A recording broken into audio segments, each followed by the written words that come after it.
Assalamualaikum warahmatullahi wabarakatuh.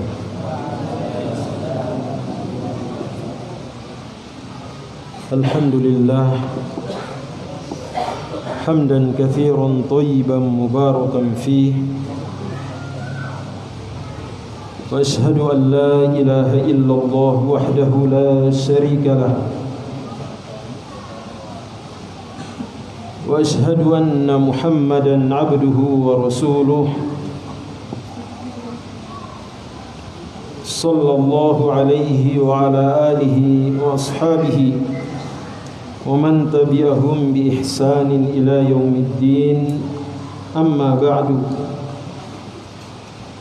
اللهم انفعنا بما علمتنا وعلمنا ما ينفعنا اللهم زدنا علما اللهم لا علم لنا إلا ما علمتنا إنك أنت العليم الحكيم اللهم آت نفوسنا تقواها وزكها أنت خير من زكاها أنت وليها ومولاها ربنا اشرح لنا صدورنا ويسر لنا أمورنا wahlul 'uqdatam min lisanina amin ya rabbal alamin. Siapa yang hafal perkataan penulis yang sudah kita baca? Ada yang hafal? Silakan. Dan Muhammad yang sudah dibaca.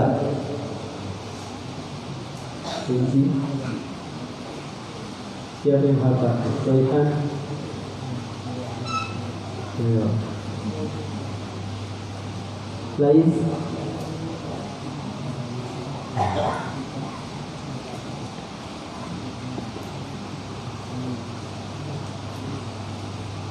Dulu kami belajar di Yaman, anak-anak berlomba-lomba sebelum Syekh memulai pelajaran itu berlomba-lomba mau membaca di mikrofon.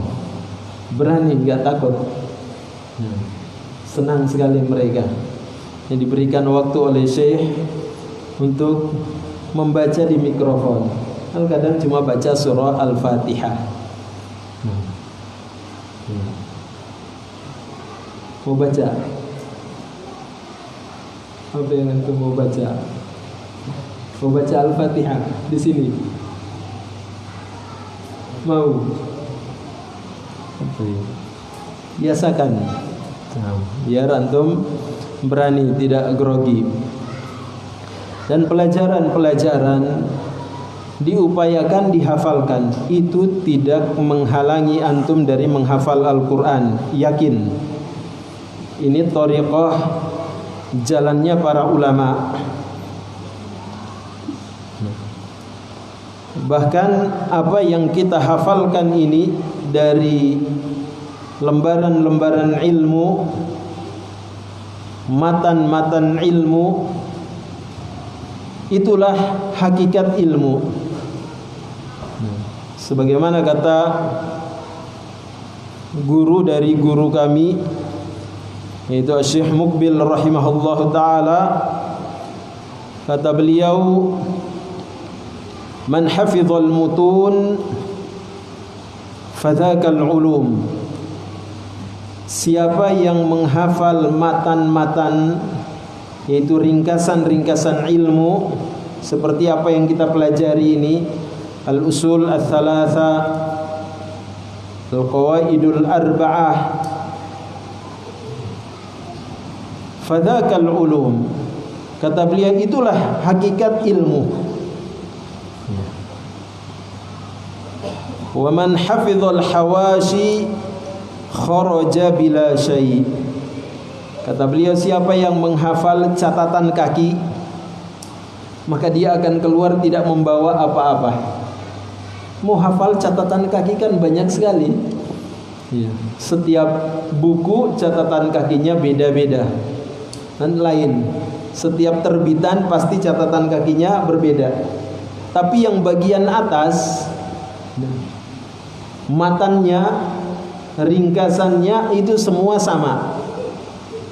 Semuanya sama. Mau diterbitkan yang baru, selalu sama bagian atasnya. Itulah namanya matan. Yang memungkinkan untuk kita menghafalnya. Dan itu adalah ringkasan intisari ilmu. Dalamnya terkandung tafsir ayat, tafsir hadis. Justru apa? Membantu kita memahami ayat-ayat Al-Quran dan hadis-hadis Nabi. Nah, tidak menghalangi. Ya, kalau dulu para sahabat, kenapa mereka tidak menghafal kecuali Al-Quran? Ya, karena dulu Al-Quran itu belum tertulis. Mereka hanya mengandalkan hafalan. Tidak ada yang ditulis dulu, masih ditulis juga terpisah-pisah. Dikhawatirkan mereka kalau menghafal selain daripada itu, makanya justru hadis pun dilarang ditulis dulu. Hanya Al-Quran saja yang boleh ditulis. Karena dikala itu masih turunnya wahyu. Dikhawatirkan kalau mereka menghafal selain dari Al-Quran, nanti bercampur dengan Al-Quran. Maka mereka tidak menghafal kecuali Al-Quran. Ya, adapun kita kan wahyu sudah berhenti, Al-Quran sudah dibukukan. Orang kalau membaca sesuatu ditahu itu bukan ayat Al-Quran. Tahu, manusia mengetahuinya itu bukan ayat Al-Quran yang dibacanya. Ya, maka berusaha meminta pertolongan kepada Allah, yaitu menghafalkan dari apa? Kalimat-kalimat atau matan-matan ilmu seperti ini. Fasta'in billah. Nah, minta pertolongan kepada Allah. Allah akan memberikan kemudahan. Bahkan ya disebutkan di antara para ulama, mereka kadang kesulitan untuk menghafal. Ketika mereka menghafalkan matan-matan seperti ini, justru apa? Seperti olahraga gitu. Semakin menguatkan hafalan mereka. Ya, ketika mereka menghafal Al-Quran, maka semakin kuat menghafal. Ya, karena nyambung sama-sama apa? Bahasa Arab. Dan matan intisari ilmu seperti ini adalah tafsir dari Al-Quran itu. Tafsir dari ayat, tafsir dari hadis. Baik, kita melanjutkan apa yang kita baca dari kitab Al-Usulul Tsalatsa, karya Imamud Da'wah Syekh Muhammad ibn Abdul Wahhab rahimahullahu ta'ala. Pada pertemuan yang lalu beliau menyebutkan al-ilmu. Apa itu ilmu? Dak afkar. Apa itu ilmu? Kata Syekh, Apa yang antum catat? Jangan sampai salah catatannya. Apa ilmu itu yang disebutkan oleh Syekh? Apa yang dimaksud dengan ilmu? Ilmu kan banyak. Nah, ada ilmu kimia, ada ilmu fisika, ada ilmu matematika. Ilmu apa ini? Atau ilmu apa yang disebutkan oleh Syekh? Ini metode pula dalam belajar. Biar belajarnya berhasil, sebelum masuk kepada pelajaran, maka pelajaran yang lalu harus dibaca. Sebelum kita masuk belajar, pelajaran-pelajaran yang sebelumnya itu harus dibaca, murajaah. Baca dulu pelajaran-pelajaran sebelumnya. Oh, ini kita mau belajar apa hari ini? Besok mau belajar apa? Baca pelajaran sebelumnya. Nah, agar kita punya persiapan. Ilmu apa? Ibnu? Ilmu apa yang disebutkan oleh Syekh penulis kitab? Ilmu apa? Asli. Hari? Baik. Ilmu apa? Kristi. Ilmu apa? Musa. Ini yang kenapa di situ jauh-jauh? Apa? Harta.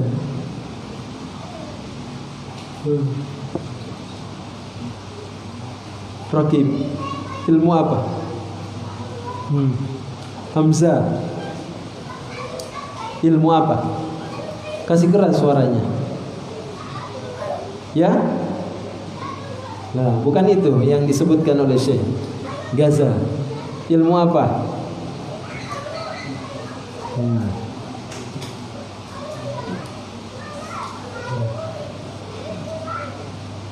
Nagyongki. Ilmu apa? Mengenal Allah. Elwas. Abdul Bar apa?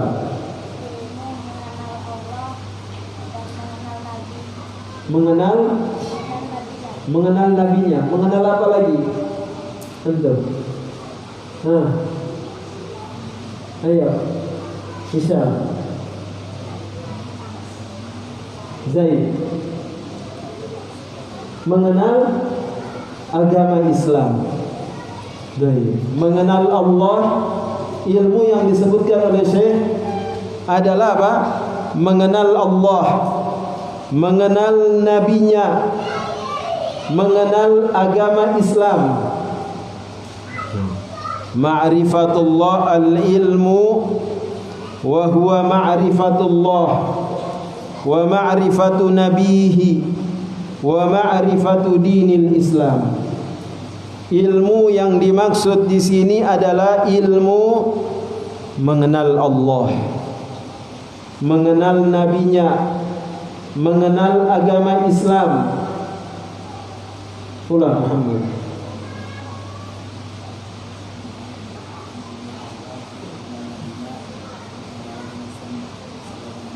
Baik, ilmu mengenal Allah, mengenal nabinya, mengenal agama Islam dengan dalil-dalil.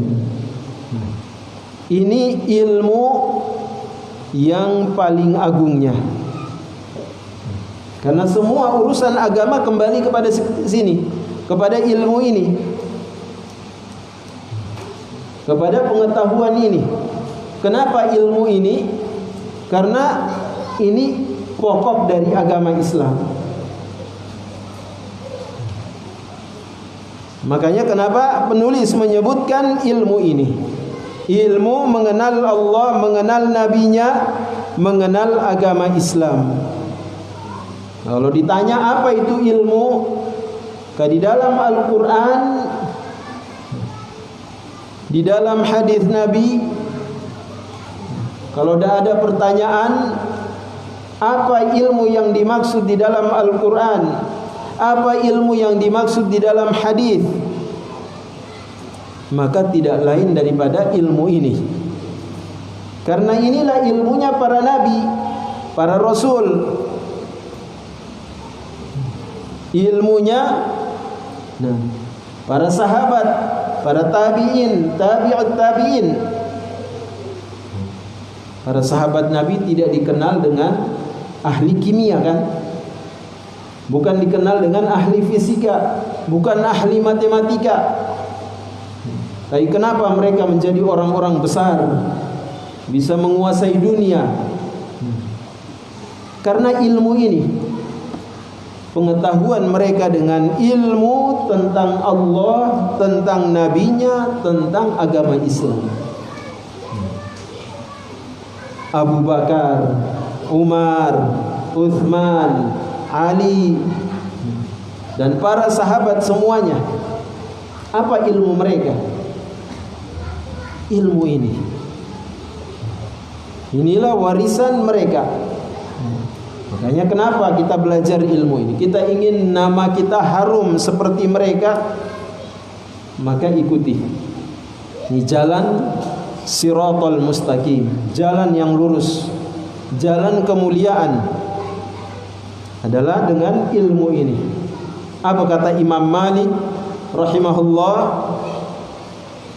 Imam Malik bin Anas, la yasluhu amru hadhil ummah illa bima saluha awwaluha.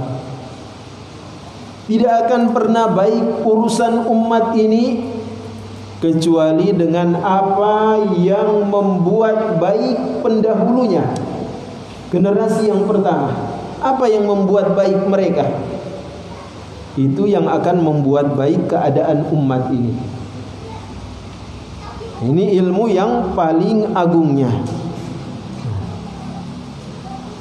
yang wajib kita pelajari. Wajib ain.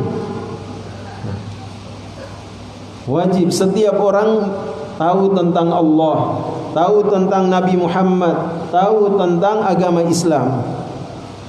Dan ini pula nanti ilmu yang pertama kali akan ditanya ketika kita diletakkan di alam kubur. Ketika kita diletakkan di alam kubur dan orang-orang semua, orang-orang yang katanya mencintai kita, keluarga, saudara, bahkan orang tua, bahkan anak kita sendiri, ketika kita diletakkan di alam kubur, semua akan berpaling, semua akan pergi meninggalkan kita. Dan pertanyaan yang pertama yang akan ditanyakan oleh dua malaikat adalah tentang hal ini. Man rabbuk, ma dinuk, siapa Tuhanmu, apa agamamu, wa ma taqulu fir rajul alladhi bu'itha fikum, apa yang kamu katakan tentang seorang yang diutus kepada kalian. Dalam riwayat yang lain, ma man nabiyyuk, siapa nabimu. Pertanyaan ini seputar tiga pertanyaan ini, pertanyaan di alam kubur yang akan kita hadapi. Kata Nabi sallallahu alaihi wa ala alihi wasallam, man naja minha au man naja minhu fama ba'dahu aisar. Siapa yang selamat darinya, maka setelahnya itu akan mudah. Siapa yang selamat dari fitnah kubur, maka setelahnya akan mudah. Karena kuburan adalah awwalu manazilil akhirah, awal dari perjalanan kehidupan alam akhirat. Harus melalui alam kubur dulu. Itu yang akan kita hadapi. Kenapa kita pelajari ini? Karena ini yang akan ditanya nanti. Maka tentunya orang yang mempelajarinya, orang yang mengilmuinya, diilmui dengan dalil-dalil, diimani, diyakini, maka harapannya dia akan dikokohkan yuthabbitullahu alladhina amanu bil qawli tsabit. Allah akan memberikan kekokohan, kekuatan bagi orang-orang yang beriman dengan perkataan yang kuat, yang kokoh, bisa menjawab. Kelihatannya, pertanyaan yang ringan, tapi keadaan di akhirat, keadaan di alam kubur, tentunya keadaan yang sangat mengerikan. Mengerikan tidak alam kubur?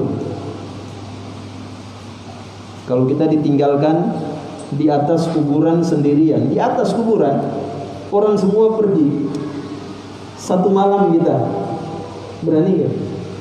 Satu malam di kuburan, di atas kuburan, keadaannya tentu sudah mengerikan.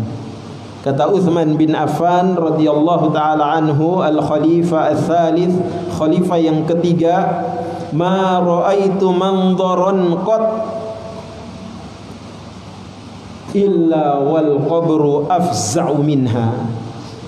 Aku tidak melihat satu pemandangan melainkan kuburan adalah pemandangan yang paling mengerikan.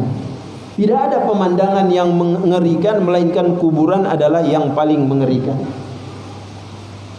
Itu baru kita lihat dari atas. Gimana kalau kita di dalamnya?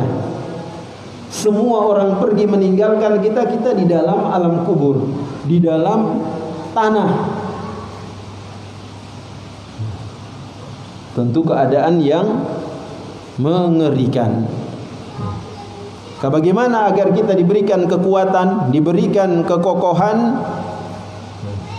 Dengan keimanan tentunya, dengan ilmu, dengan iman, membenarkan apa yang datang dari Allah dan apa yang datang dari nabinya, membenarkan agama Islam ini. Apa kata penulis? Ilmu ini, ma'rifatullah wa ma'rifatu nabihi wa ma'rifatu dinil Islam. Mengenal Allah, mengenal nabinya, mengenal agama Islam. Perhatikan kalimat beliau, bil adillati, dengan adillah. Adillah itu kata jamak, artinya banyak. Dalil-dalil, mufradnya dalil, jamaknya adillah. Artinya mengetahui Allah Subhanahu wa taala, mengetahui Nabi kita Muhammad sallallahu alaihi wasallam, mengetahui agama Islam ini tidak dengan hawa nafsu, tidak dengan akal. Tidak bisa dengan akal. Akal kita tidak bisa menjangkaunya. Tidak pula dengan mimpi.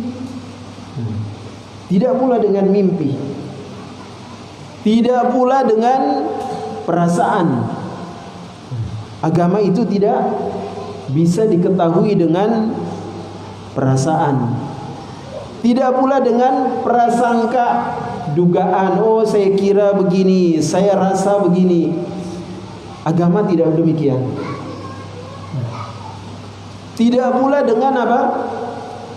Filsafat. Nah, teori-teori orang-orang Yunani. Agama diketahui dengan dalil, dengan Al-Quran, dengan Sunnah Nabi sallallahu alaihi wa ala alihi wasallam. Ingin tahu tentang agama, pelajari Al-Quran, pelajari hadis Nabi. Allah menurunkan kitabnya dan mengutus Rasulnya. Apa kata Ali bin Abi Thalib radhiyallahu taala anhu? "Lau kana ad-dinu bir-ra'yi lakana asfalul khuf aula bil mas." Andaikan agama ini dengan akal, menurut akal kita, oh begini, begitu, pendapat saya begini, pendapat Anda begini.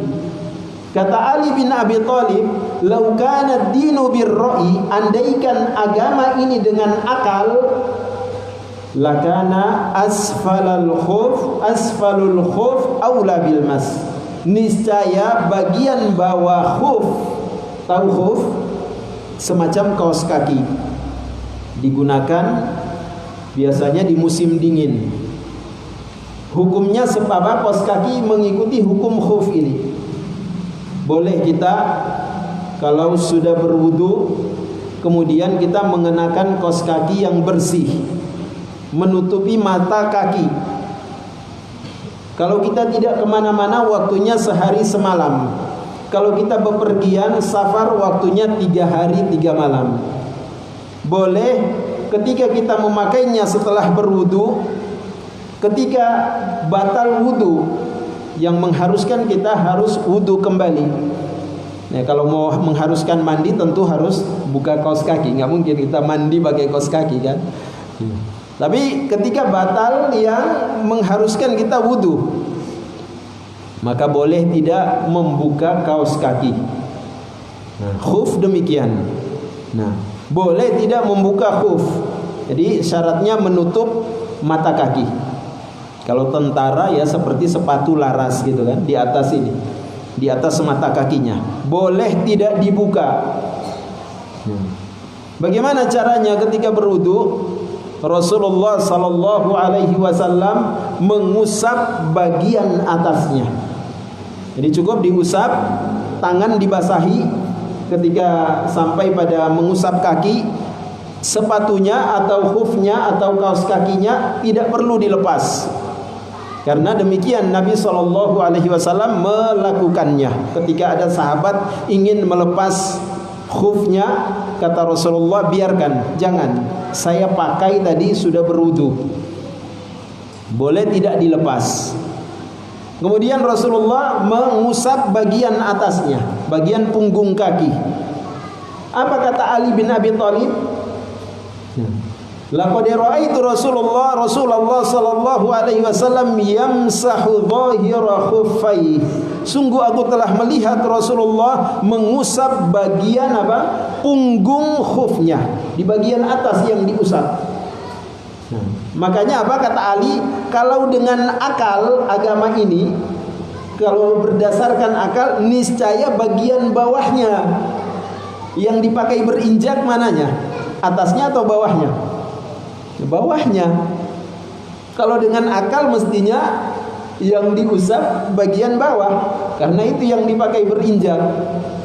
Tapi yang diusap malah yang diperintahkan di dalam agama, yang dicontohkan oleh Nabi kita Muhammad SAW, justru yang diusap bagian atasnya. Dan ini menunjukkan bahwa agama itu lebih kuat daripada akal. Mengerti kenapa yang diusap bagian atasnya? Pertama ini wahyu, tentunya perintah Allah yang dicontohkan Nabi SAW. Kata ulama, kalau yang diusap bagian bawahnya, apa yang akibatnya? Akan basah. Akan basah tentunya. Dan apa? Akan mengakibatkan semakin kotor. Iya kan? Kalau dibasahi kemudian dipakai berinjak, ya makin kotor. Apalagi dulu mereka masjidnya kan tanah gitu. Bukan seperti kita. Al-muhim ini wahyu dia. Makanya kata Ali, kalau agama itu berdasar akal, maka niscaya yang diusap bagian bawah, bukan bagian atas. Tapi agama itu dengan wahyu.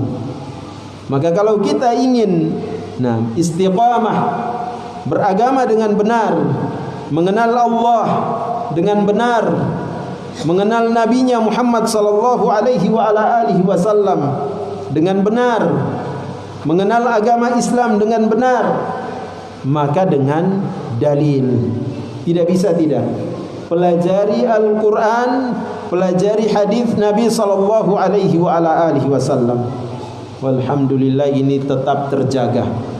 Inna nahnu nazzalna dzikra wa inna lahu lahafizun. Kata Allah, kamilah yang menurunkannya.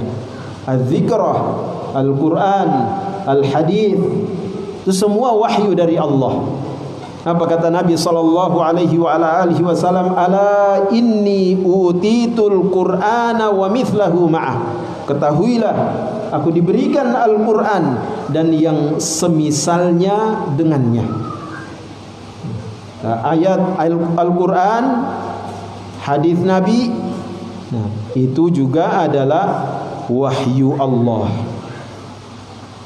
Nah, Nabi sallallahu alaihi wasallam, wa ma yantiqu 'anil hawa. Rasulullah tidak berbicara dengan hawa nafsu. Walau taqawwala 'alaina ba'dal aqawil, kata Allah, kalau dia berkata-kata, mengada-ngada, membuat-buat, la akhadna minhu bil yamin. Kami akan siksa dia dengan keras. Thumma laqata'na minhul watin. Kami akan potong urat jantungnya. Fama minkum min ahadin anhu hajizin. Tidak ada seorang pun di antara kalian yang bisa menghalangi. Ini ancaman Allah, menunjukkan bahwa tidak mungkin Nabi mengada-ngada, membuat-buat. Tapi apa yang dikatakan itu benar-benar wahyu dari Allah Subhanahu wa taala. Ini ilmu warisan para nabi dan para rasul. Karena yang diwariskan mereka adalah ilmu. Innal ulama warathatul anbiya. Sesungguhnya para ulama itu pewaris nabi. Wa innal anbiya lam yuwarrithu dinaran wala dirhaman. Para nabi itu tidak mewariskan mata uang dinar, tidak pula mewariskan mata uang dirham. Wa innama warrathul ilmah. Mereka itu mewariskan ilmu Al-Quran, ilmu As-Sunnah. Faman akhadahu faqad akhadha bihadhin wafir. Siapa yang mengambilnya, maka sungguh dia telah mengambil bagian yang banyak. Siapa yang tidak mau? Kalau kita berbahagia menerima warisan dari orang tua, padahal itu hanya sedikit uang yang akan habis, bagaimana kita tidak bergembira mendapatkan warisan Nabi, warisan Nabi kita Muhammad sallallahu alaihi wasallam, warisannya para nabi dan para rasul, Al-Quran ini. Nah, ilmu Al-Quran ini, ilmu sunnah, warisannya para nabi dan para rasul. Nabi kita, warisannya Nabi kita Muhammad sallallahu alaihi wa ala alihi wasallam. Kita pelajari Al-Quran, pelajari hadis. Kata beliau bil adillah, dengan dalil-dalil. Jelas tadi, mengetahui ini, mengetahui agama dengan dalil. Ini kemuliaan.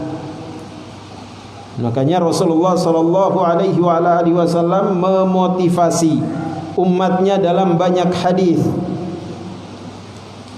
Man salaka tariqan yaltamisu fihi ilman sahhalallahu lahu bihi tariqan ilal jannah. Siapa yang menempuh jalan, yang berusaha untuk mendapatkan ilmu, yaitu ilmu ini, ilmu agama ini, maka Allah akan mudahkan baginya jalan menuju surga.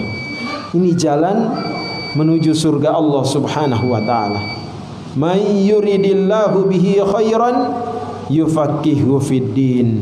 Siapa yang Allah inginkan baginya kebaikan, Allah pahamkan dia agama ini. Faqih, paham dia, mengerti dia dengan agama ini. Apa yang Allah inginkan, apa yang nabinya Muhammad sallallahu alaihi wasallam inginkan, paham kita dengan agama ini. Itu tanda Allah menghendaki kebaikan bagi kita. Dan kata Nabi SAW, "Idza matal insanu inqata'a anhu 'amaluhu illa min thalath." Apabila seseorang meninggal, semua amalan-amalannya terputus kecuali illa min thalath, kecuali 3 hal. Illa shadaqatin jariyah, kecuali sedekah jariyah, sedekah yang terus mengalir. Au ilmin yuntafa'u bihi, atau ilmu yang bermanfaat. Kembali kepada ini, ilmu agama. Kita bisa mengajar walaupun cuma alif, ba, ta, za. Itu ilmu. Jangan diremehkan. 1 huruf. Apa kata Ali bin Abi Thalib? Ana 'abdun liman 'allamani harfan minal Qur'an.